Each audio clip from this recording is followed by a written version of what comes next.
Sunday as we kick off the pledge campaign, which are our financial pledges for 2013. One of the things that was brought up was, a lot of people don't really understand how that works, how our pledges are used.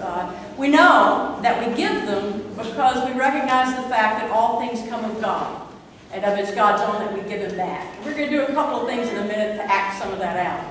But a lot of times people don't understand, well, yeah, I get that, but why give to the church? Why not just give it to some other charity? Because there are lots of good things that need our money out there. Why do we give to our church as a way of giving back to God a part of the gift that God has given us? Well, that's what I'm asking the children to help me with today. And you're going to see several things around the church. Let me just sort of orient you to some of them.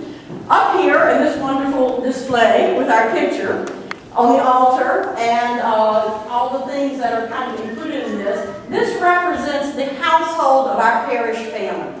Okay? This is us. Just like you each have a household from which you operate and your family and the things that go on to keep that household together. We have a household. And so this is our household in this part of the family of God. Our household is called St. Andrew's.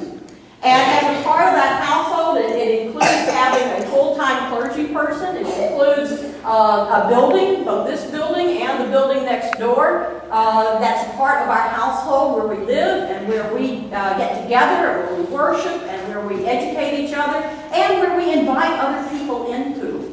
And also in this household, we have part-time staff that help us with different things, like Tom, who is our part-time sexton, and David Heisey and Philip Lower, who share the music position. We also, as this household, just like your household, is probably the part of a larger family. For instance, let me pick on Derek and Lauren now, because they're guests and I can't. So they have their own household now. And yet they are a part of a larger family that includes Steve and Beth and Mary and her husband. And there are other relatives they have that are a part of that family too, even though they're a specific household. So as St. Andrew's household, we are also a part of the family called the Diocese of Southern Ohio.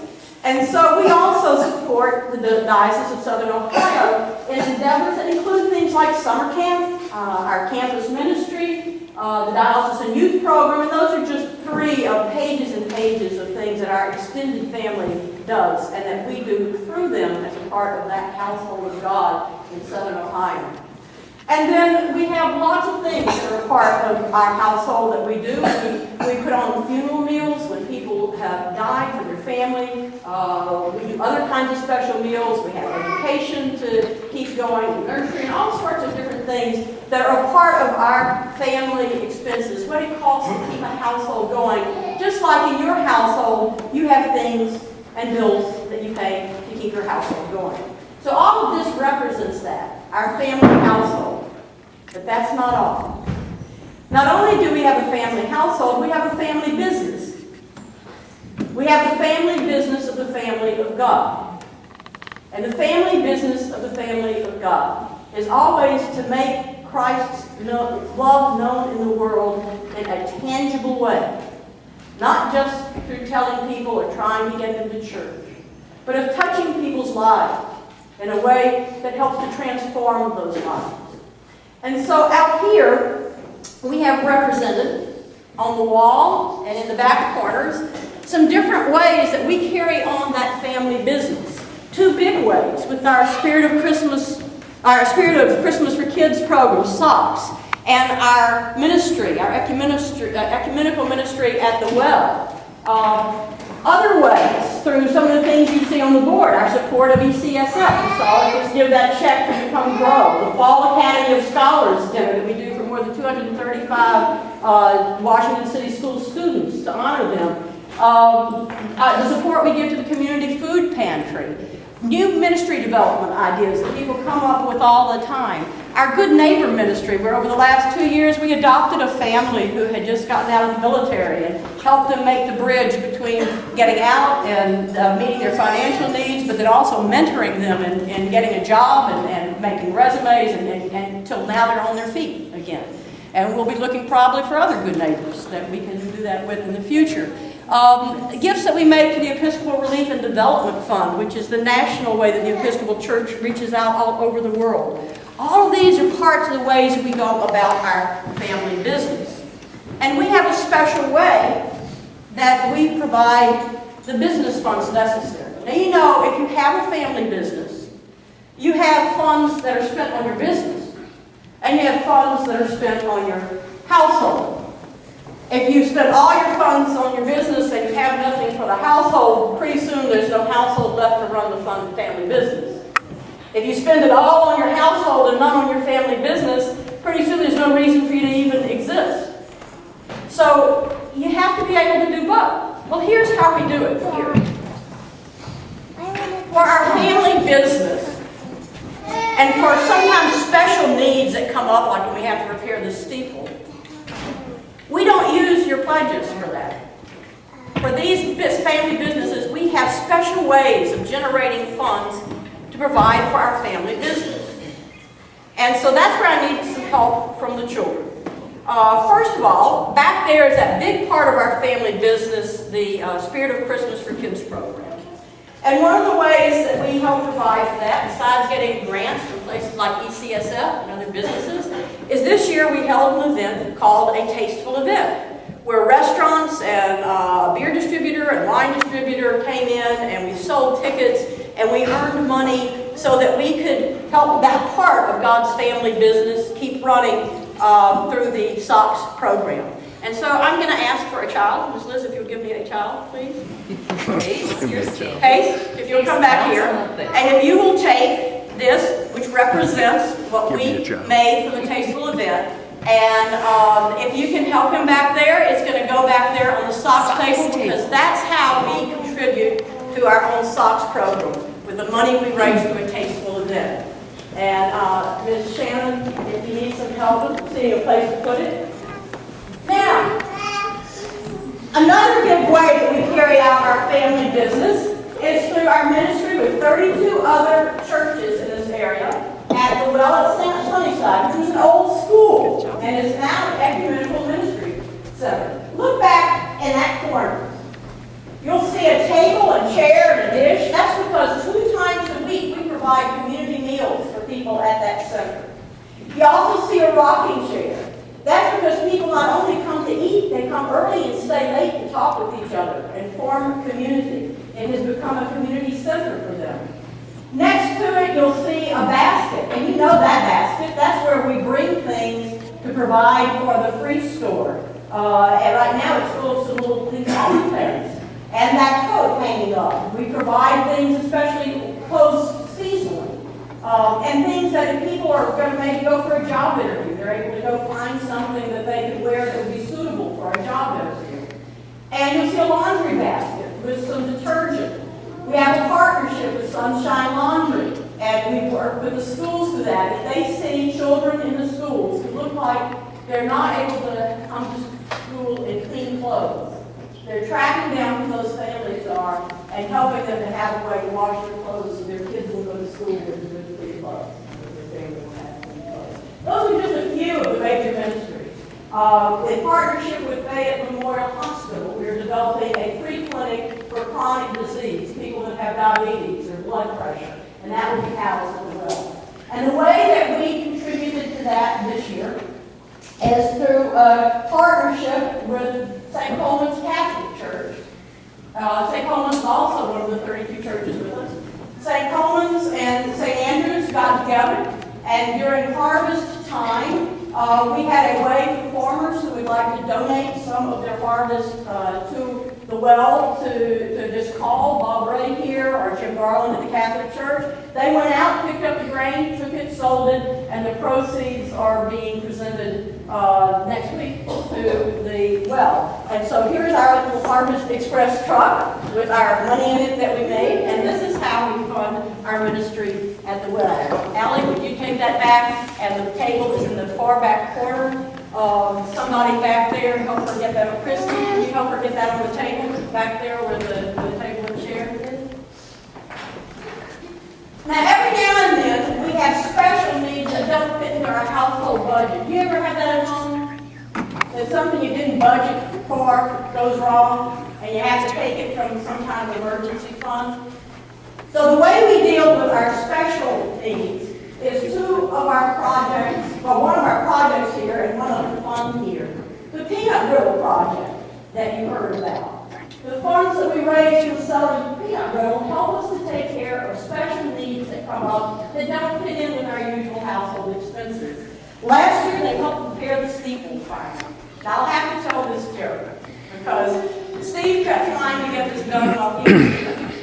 And just never could quite get the funds together to get it done. And when I came here, he told me, you need to pray for a real strong wind to blow the steeple over. Because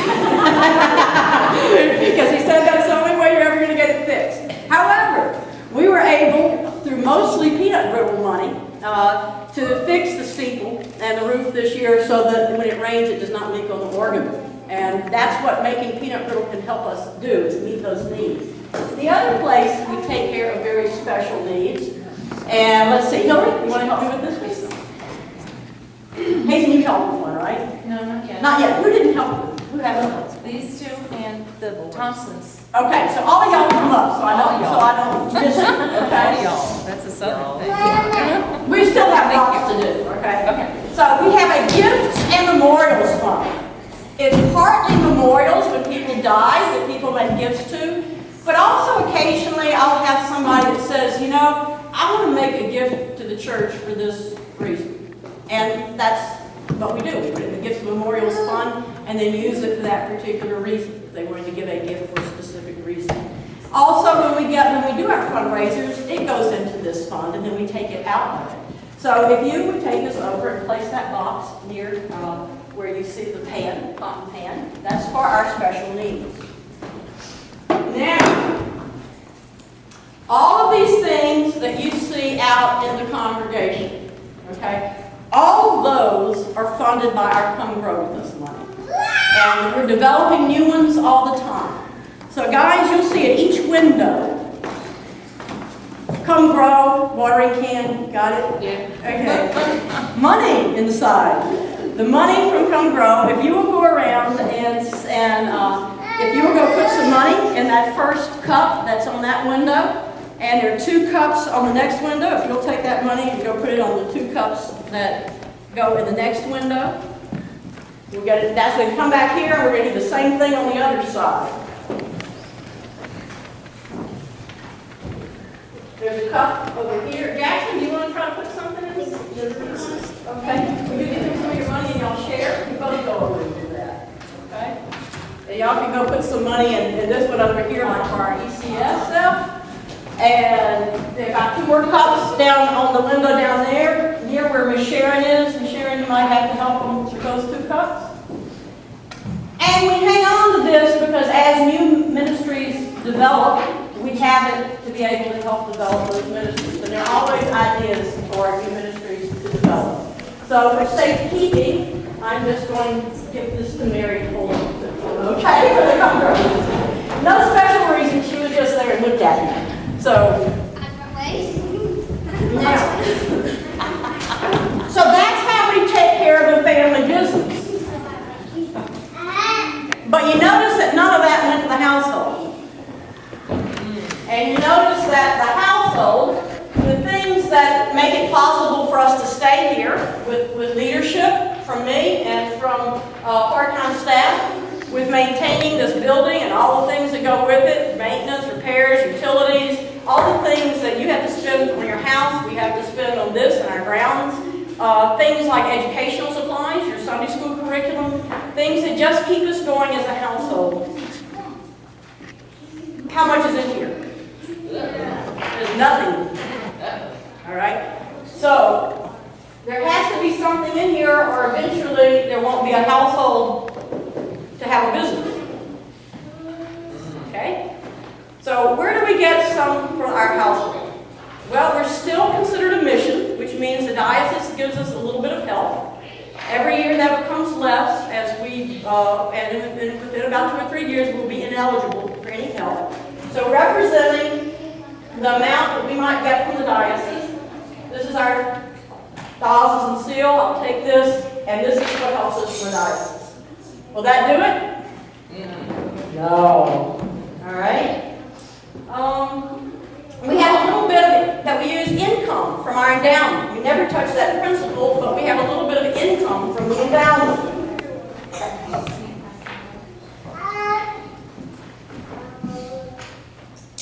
That do it? No. What? That won't do it. So where do you think it comes from? It comes from you.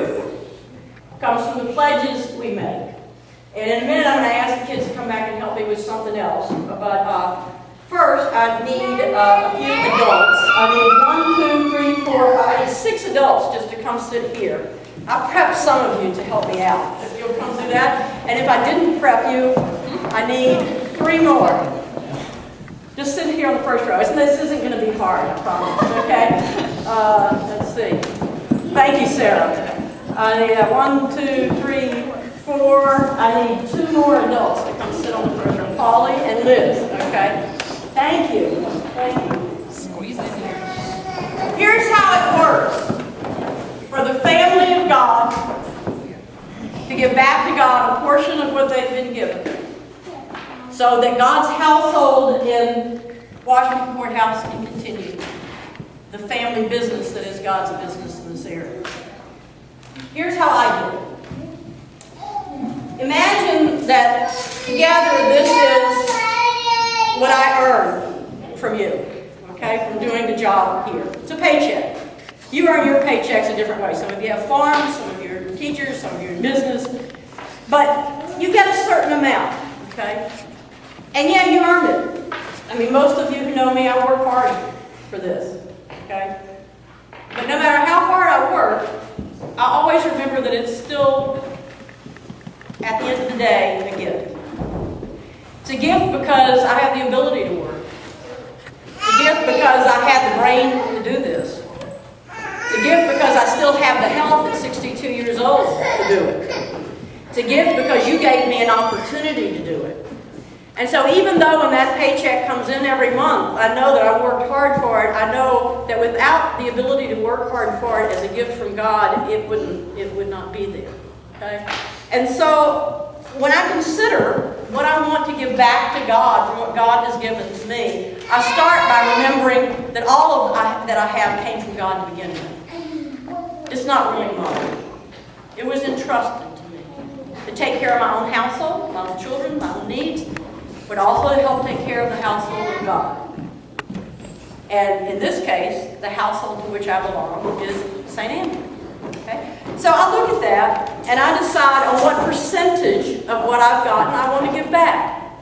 And a long time ago, I decided that I believe that the biblical standard of giving a minimum of 10% of what you have back to your household, and then giving extra to other things, was a good goal to shoot for. That may not be everybody's goal, but it was my goal. Okay? And I reached it at one point, and then I got divorced and couldn't do it. And then, as I've told you before, by the time I got back here, I had worked my way back to where I could do that again. So I give 10% of my stipend back to St. Andrews. On top of that, I make gifts to Proctor, I make gifts to the Gifts and Memorial Fund, I make other gifts like that. That's important to me, to do that. I had to grow that. I started by looking at what I was giving, which I thought was an awful lot, and discovered I was giving about 2%. And so over time, I just increased that every year, enough so where I didn't really notice it that much, until finally, over about 10 years or so, I got to where I was tiny. That may not be your goal, but the idea is to understand that everything you have is a gift from God, and you decide to give God back a portion of that gift. And hopefully, if it looks like it's not a very big portion, that you look at how you grow that.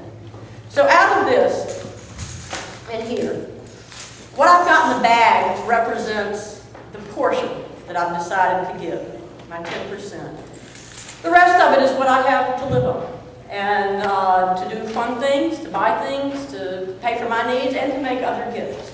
And so I'm going to take the portion that I give back, and decided to give back to God, and that goes into the house. Now we've got a little more. Now I need the kids. I need 2 kids. then the others can come help. I want you to pass this to the people on the front row. This row represents all of you. It's just 7 of them, and they all seem to be women. But not only do they seem to be, they are women. This represents all of us. Those here and those who aren't here today, because we have a lot more people that aren't here today, all right? I want you to pretend that the basket I am about to give you, that everything in it is what you've been given, but that the bag that's in it is the portion you've decided. You don't have to make any decisions. All you have to do is do the action, okay? So, do I have a couple of other kids? Boys, would you come help me a minute?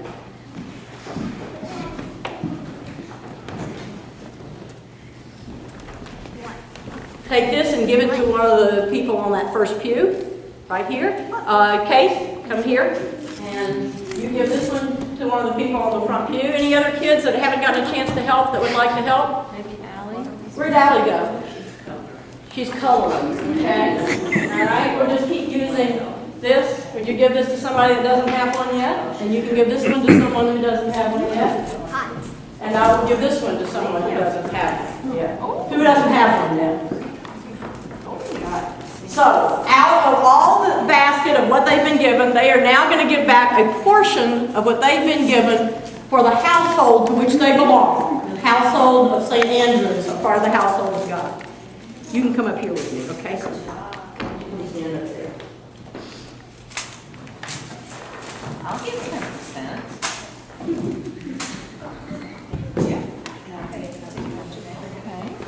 All right, now, you guys come here a minute, and you boys come here, and let's see, Polly, you're closest out. Can you come, just put the basket down, come help me? We're going to open the things and let each one of them pour the money into the household account, okay? So give them each a bag. You take a bag.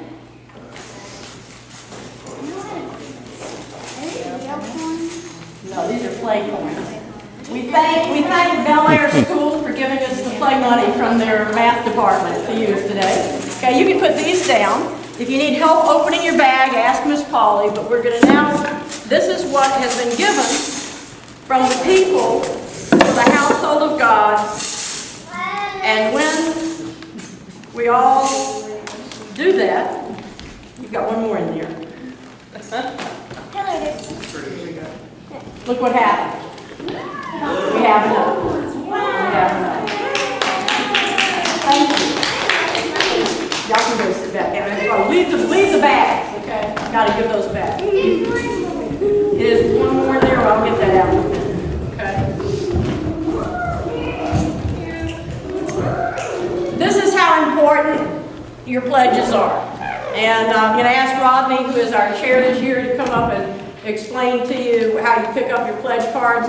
But I hope that as you think about this between we'll do this for several weeks. You can turn them in at any time you want. There's a cookie jar back there that we'll leave up at the front altar. That's where we put the pledge cards.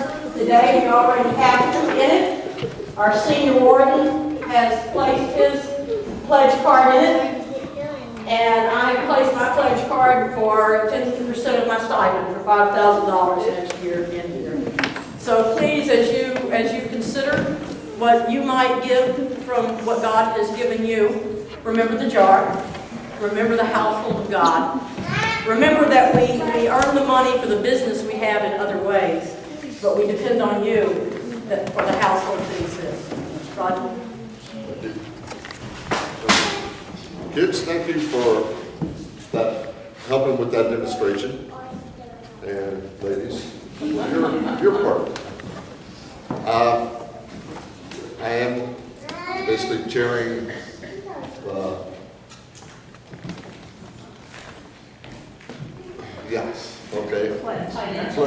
finances. Thank you. And everybody, as you leave today, if you would please, back in Fellowship Hall, there is a letter addressed to each and every one of us that has your pledge card in it. So if you would please pick up your letter as you leave today. That way we can save a little bit of money from the postage. those that do not get picked up, we have to pay for the postage to mail them out. And as Dr. Neal says, we'll start having the cookie jar up front. And hopefully, by the time it's all said and done, that will just be brand new pledges so that we can keep going with what we have, maybe be able to grow a little bit more. But the pledges are what keeps our household going. And everybody knows that if you do not keep your household up, it doesn't take long for your house to fall down.